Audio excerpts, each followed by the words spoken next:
ядерным двигателем и, соответственно, делает системы обнаружения ее и защиты от нее бесполезными. Некоторые аналитики на Западе уже после вашего выступления успели высказаться, что тем самым объявлена новая холодная война. С вашей точки зрения, объявлена ли новая холодная война? Действительно ли вы объявили новую холодную войну? С моей точки зрения, те люди, In my opinion, the people you have mentioned are not analysts. What they do is propaganda. Here's why. Why? потому что все, Because everything I spoke about today was done not on our initiative. It is a response to the U.S. ballistic missile defense program and Washington's unilateral withdrawal from the anti-ballistic missile treaty in 2002. If we speak of the arms race, it began at that very moment, when the United States pulled out of the ABM treaty. We wanted to prevent this. We called on our American partners to work together on these programs. Firstly, we asked them not to withdraw from the treaty, not to destroy it. But the U.S. pulled out. The U.S. did just that. It was not us who did this, but the The United U.S. States did it. Yet we again suggested we work together even after this. I told my colleague then, imagine what would happen if Russia and the US joined forces in the crucial area of strategic security. The world would change for a long period to come, and the level of global security would rise to an all-time high. The reply was, this is very interesting, but they ultimately rejected all our proposals. Then I said, you understand that we will have to improve our offensive arms systems to maintain a balance and to have the ability to overcome your BMD systems. They replied that they were not developing the BMD systems to counter us, that we were free to do as we pleased, and that they would not view our actions as spearheaded against the US. No, it was after the U.S. withdrew from the ABM treaty in 2002, and the conversations I mentioned were in 2003, 2004. At the time that happened, I believe you were quoted as saying you thought that was a mistake on the part of the United States, but not a threat. Do you perceive the United States as a threat today? Вас цитировали тогда, цитировали в том плане, что вы сказали, что со стороны Соединенных Штатов это ошибка, но не угроза. Сейчас вы воспринимаете Соединенные Штаты как угрозу? We have always said that developing the missile defense system creates a threat to us. We have always said that. Our American partners would not publicly admit it, claiming that the system was spearheaded mainly against Iran. But eventually, in conversations and during talks, they admitted that, of course, the system will destroy our nuclear deterrence potential. Imagine the situation. What was the point of signing the treaty back in 1972? The United States and the Soviet Union had only two regions that they defended from missile attacks, one in the United States and one in the Soviet Union. That created a threat for a potential aggressor who would be struck in response. In 2002, the United States said, we do not need this anymore, we will create anything we want globally all over the world. In the wake of 9/11, just to make that clear, 9/11 happened on September 11th, 2001. And the United States was reassessing its security posture in the world for good reason, wouldn't you admit? Опять-таки, не сразу буквально, но по следам событий 2001 года, 11 сентября, когда США переосмысливали свою политику и свою позицию в плане безопасности, и согласитесь, когда такое произошло в стране, разве не естественно для нее переосмыслить свою позицию в плане безопасности и политику? Нет, не естественно. No, not for good reason. This is complete nonsense, because the missile defense system protects from the kind of ballistic missiles that no terrorists have in their arsenal. This is an explanation for the housewives watching your program. But if these housewives can hear what I'm saying, if you show it to them and they hear me, they will understand that 9/11 and the missile defense system are completely unrelated. To defend themselves from terrorist attacks, the major powers must join their efforts against the terrorists rather than create threats for each other. About the weapon that you announced today, the ICBM, have you actually tested it and it works? Because some analysts are suggesting you've tested it and it's failed, and that's why you only showed animations of it today and have not yet produced any actual videos. Та система вооружения, о которой вы сегодня говорили, МБР, вы испытывали ее, и она действительно работает. Я задаю этот вопрос потому, что некоторые аналитики уже успели заявить, что на самом деле испытания прошли неудачно, и именно по этой причине была показана мультипликация вместо реальных кадров. I spoke about several systems today. Which one you're referring to? The heavy-duty intercontinental ballistic missile? Renders defense systems useless. Да, я спрашиваю о той ракете, которая, как вы и сказали, делает защиту от нее невозможной, бесполезной делает оборону от нее.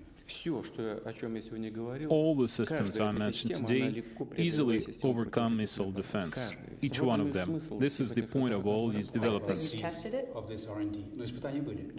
Yes, of course. And it's worked. И испытания прошли успешно, она сработала. You did very well. Some of these systems require additional work.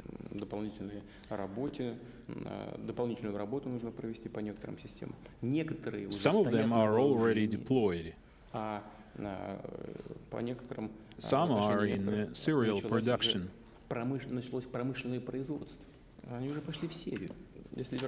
Getting back to the beginning of our conversation, Take a look. there is a missile defense system deployed in Alaska. The distance between Russia's Chukotka and Alaska is only 60 kilometers. Two systems are being deployed in Eastern Europe. One is already in place in Romania. Construction of another one is almost finished in Poland. There is also the Navy. U.S. ships are based very close to Russian shores, both in the south and the north. Imagine if we placed our missile systems along the U.S.-Mexico or the U.S.-Canada border in their territories on both sides and brought our ships in from both sides. What would you say? What would be your response? Would you take action? Meanwhile, we would respond that you are escalating the arms race. Ridiculous, isn't it? This is exactly what is happening. So are you saying that we are in a new arms race? Хочу вернуться. То есть правильно я вас понимаю, что вы именно это и говорите, что мы сейчас находимся в рамках новой гонки вооружений? I want to say that the United States, when it withdrew from the ABM Treaty in 2002, forced us to begin developing new weapon systems. We told our partners about it, and they said, do whatever you like. Fine, that is what we did, so enjoy. You disclosed that Russia was developing an intercontinental ballistic missile that was powered by nukes that could render defense systems useless? Когда вы сказали американским партнерам о том, что создаете новую систему вооружения, вы сказали именно вот в таких терминах, что Россия создает новую межконтинентальную баллистическую ракету с ядерным источником собственного топлива, которая сделает противоракетные системы бесполезными и бессмысленными. Так это было выражено? Нет, конечно. Of course not. I did not know at the time how we could respond, to be honest. So it seems that our partners believed we would have nothing to respond with. Our economy was in dire straits, as well as the defense sector and the army. Therefore, I do not think anybody could have thought that in such a short period of time we would be able to make such a gigantic leap in the development of strategic weapons. I think the CIA must have told the US president that we would not do anything in response, while the Pentagon said something like, and we will develop a powerful cutting-edge global anti-missile system, so they did. But I will answer your question directly. I can tell you what we told our American partners, what I said personally at the Just to time. clarify, do you mean George W. Bush? Вы имеете в виду Джорджа Буша-младшего? Who was president in 2002, 2003, 2004? But did this happen continuously, or was it just during that time frame? Это продолжалось постоянно или только в течение этого периода временного 2 лет, который... На самом деле, мы Actually, we kept going on about it for 15 years. I said almost literally that we would not develop a system of anti-missile defense the way you are doing, firstly because it's too expensive and we don't have the resources, and secondly, we don't know how it will all work, and you don't know, and we certainly don't either. But to preserve the strategic balance so that you would not be able to zero out our nuclear deterrence forces, we will develop strike systems that will be able to break your anti-missile systems. We said this plainly and openly without any aggression. I just stated what we would do, nothing personal, and the response was, we're not doing this against you, but you do whatever you want, and we will presume that it is not directed against us, not against the United States. And going forward, because what you said today was that you'll use these weapons if Russia or her allies come under attack, and the question is whether you meant any attack or only a nuclear attack on Russia or its allies. Давайте о сегодняшних днях поговорим и о будущем. Я услышал вопрос. Я еще хочу сказать, что I heard the question. I would also like to say that in 2004, I mentioned this today, I said at a news conference that we will be developing weapons and even mentioned a concrete missile system, Avangard, as we call it.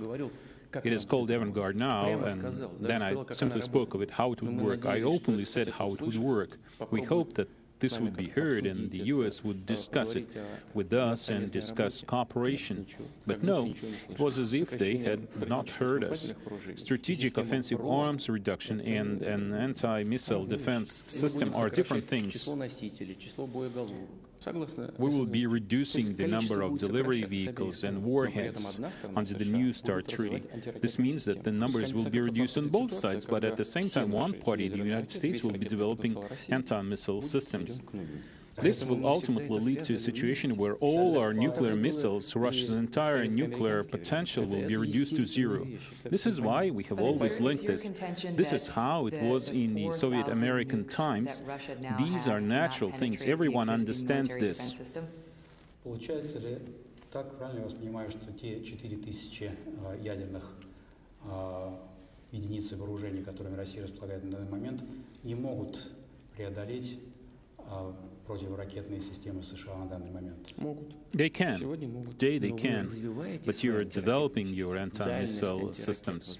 Anti-missiles range is increasing, and so is their accuracy. These weapons are being upgraded.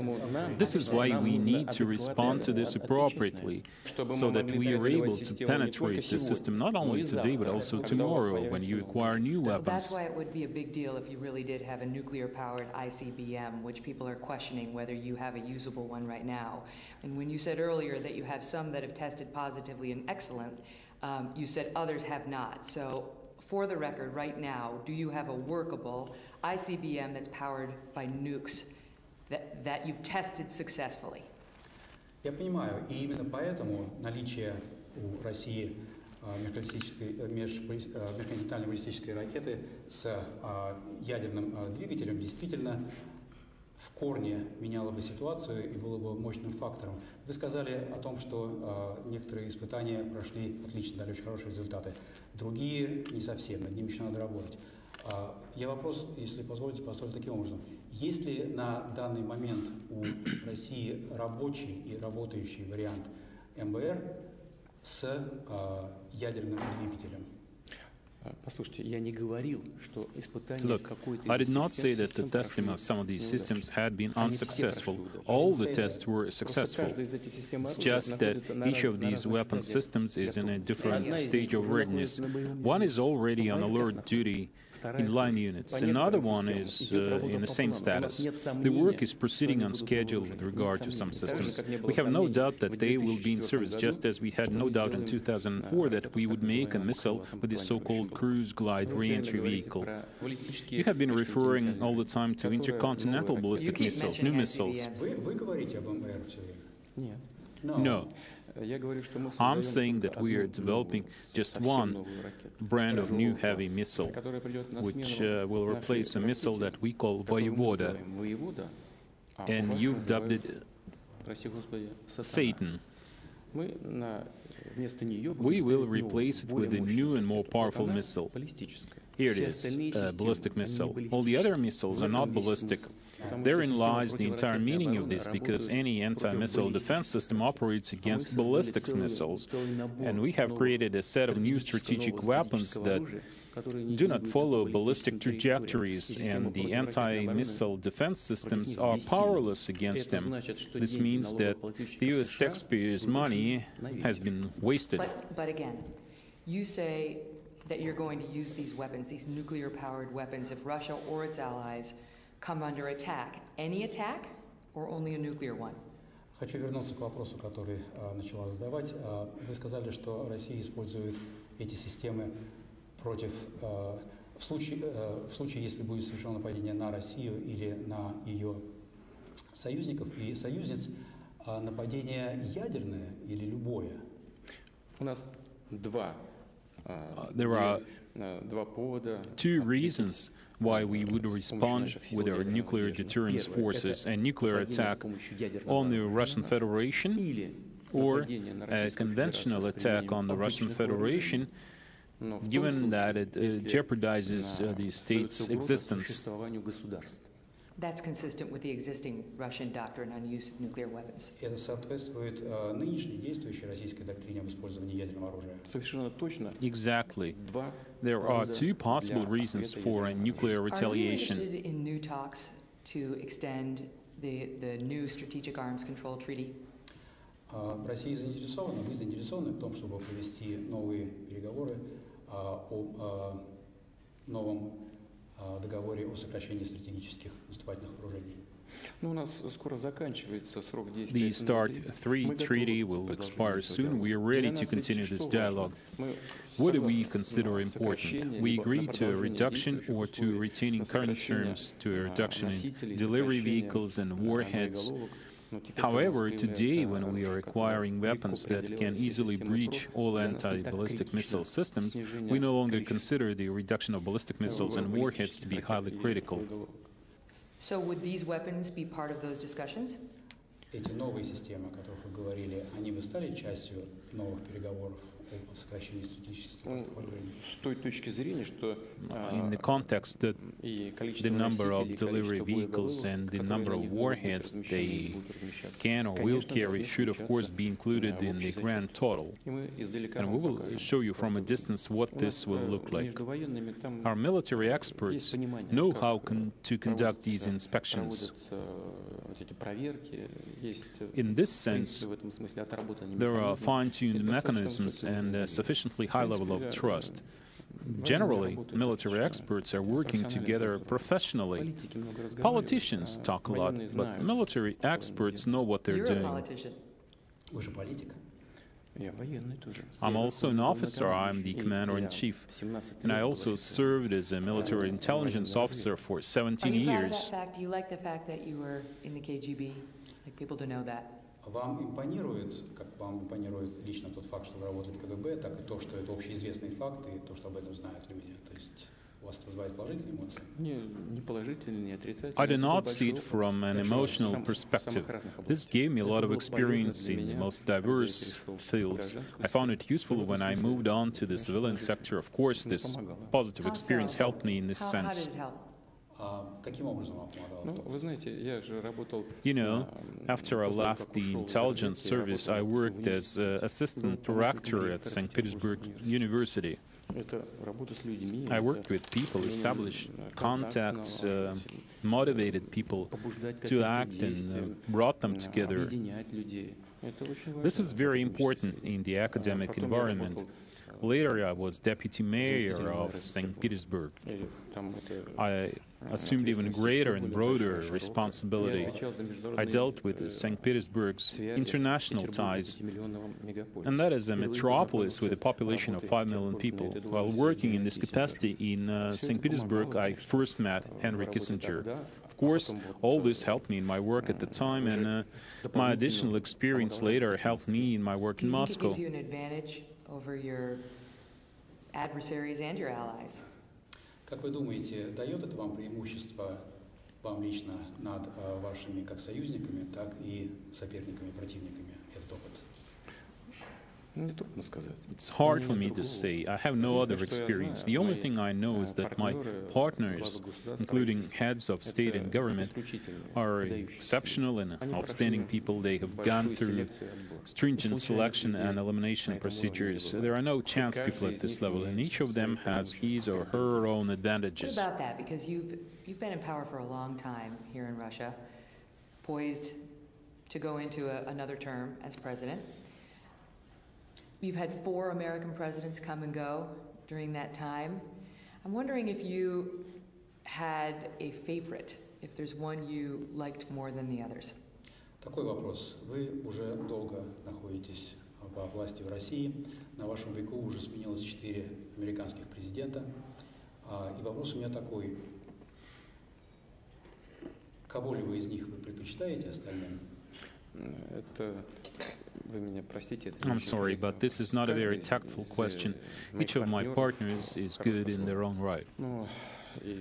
In all, we had good relations with practically all of them. With Bill Clinton, though he was leaving office, we were able to work together for several months. Then with Presidents Bush, Obama, and with the current president too, but to a lesser extent, of course. All of them have something to respect them for.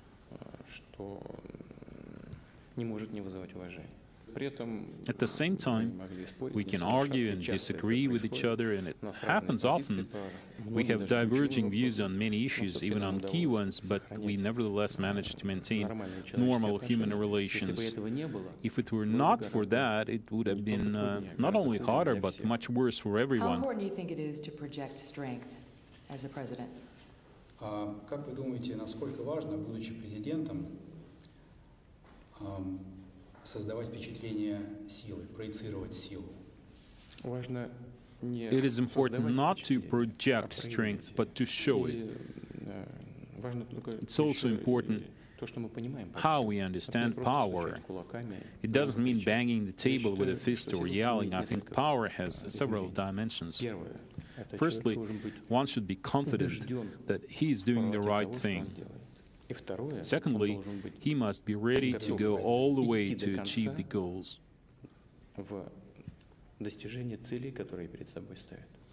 I wonder this because one of the images that we see of you in the United States is without the shirt on the horse. What's that about? У меня в связи с этим вопрос возникает, вот когда время от времени случаются фотографии в западной прессе, в американской прессе, вас, скажем, скачущего на лошади, без рубашки. В этом есть какой-то смысл? Это зачем? Well, I have breaks. There are your Russian colleagues. There is the internet, but we do not do this on purpose. They take the photos they like. I have lots of photos of me in the office working with documents, but nobody's interested in them. You're saying they like the shirtless photos. Вы хотите сказать, что людям нравится, когда вы сфотографированы без рубашки? You know, I've seen photos of me riding a bear. I've not ridden a bear yet. But there are such photos already. Now, what about you personally? Because your election's coming up in 2 weeks. You're 65 years old now. Most people would be slowing down a little in their lives. Do you see that for yourself at all in the future? Выборы, можно сказать, на носу, через 2 недели. Вам ни много ни мало 65 лет. Некоторые, может быть, даже многие люди в этом возрасте уже задумываются о том, чтобы немного сбавить обороты. Вот вы в своем будущем предвидите ситуацию, когда вам захочется слегка сбавить обороты? First, there are many politicians around the world who are older than I am and who are still working active. Including in my country. Not only in the United States, in other countries too. There are many such people in Europe and everywhere in the world. But if a person assumes the highest offices, he must work as if he is doing it for the first and last day of his life. There is the Constitution. I've never violated it, and I've never changed it. Of course, if voters give me the opportunity to serve another term, I will do it to the best of my ability.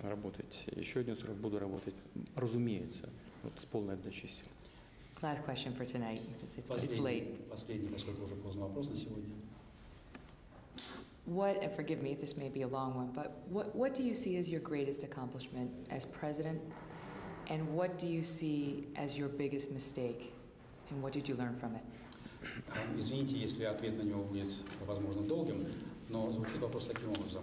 Как президент на посту президента, каким вы видите, что вы считаете своим самым большим достижением и что вы считаете своим самым большим промахом, ошибкой? Вы знаете, и то, и другое будет You очень know, близко.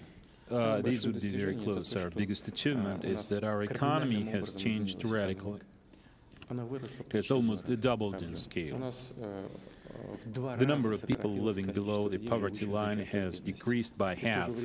At the same time, the number of people living below the poverty line remains large, and we must work on that. We must remove the gap between people with very high and very low incomes. In this context, we have many achievements and many unresolved issues. Back in the early '80s, our population shrank by nearly 1 million people a year. Can you imagine the scale of the disaster? Almost 900,000 people. We have reversed this trend. We have even achieved a natural population increase. We have very low infant mortality, and we have reduced maternal mortality to almost zero. We have prepared and are implementing a large-scale program of supporting mothers and children. Our life expectancy is growing at a high rate. Much has changed in our economy, but we have not achieved our main economic goal. We have not yet changed the economic structure as we need to. We have not yet reached the required growth of labor efficiency. But we know how to do it, and I'm confident that we'll do it. The thing is that we had no opportunity to do this before, because until recently we did not have the macroeconomic conditions for taking specific measures in these areas. At the beginning of our path, inflation was about 30%, but now it's 2.2%. Our international reserves are growing, and we have achieved macroeconomic stability. This offers us an opportunity to take the next step towards enhancing labor efficiency, attracting investment, including private funds, and changing the structure of our economy. I'm talking in large blocks. There are also more specific areas such as modern technology and artificial intelligence, digitalization, biology, medicine, genome research, and so on. Much more on the economy and how Russia's doing tomorrow and on your re-election. Thank you so much for your time tonight, Mr. President. I know you've had a long, long day. Look forward to meeting up with you in Kaliningrad. Я надеюсь, что завтра мы намного больше поговорим об экономике, о том, как вы собираетесь переизбираться, о других вопросах, связанных с Россией, завтра в Калининграде, когда у нас будет больше времени. Я знаю, что у вас очень длинный был трудный день, поэтому особо вам спасибо, что уделили так много времени. Спасибо. Thank you. So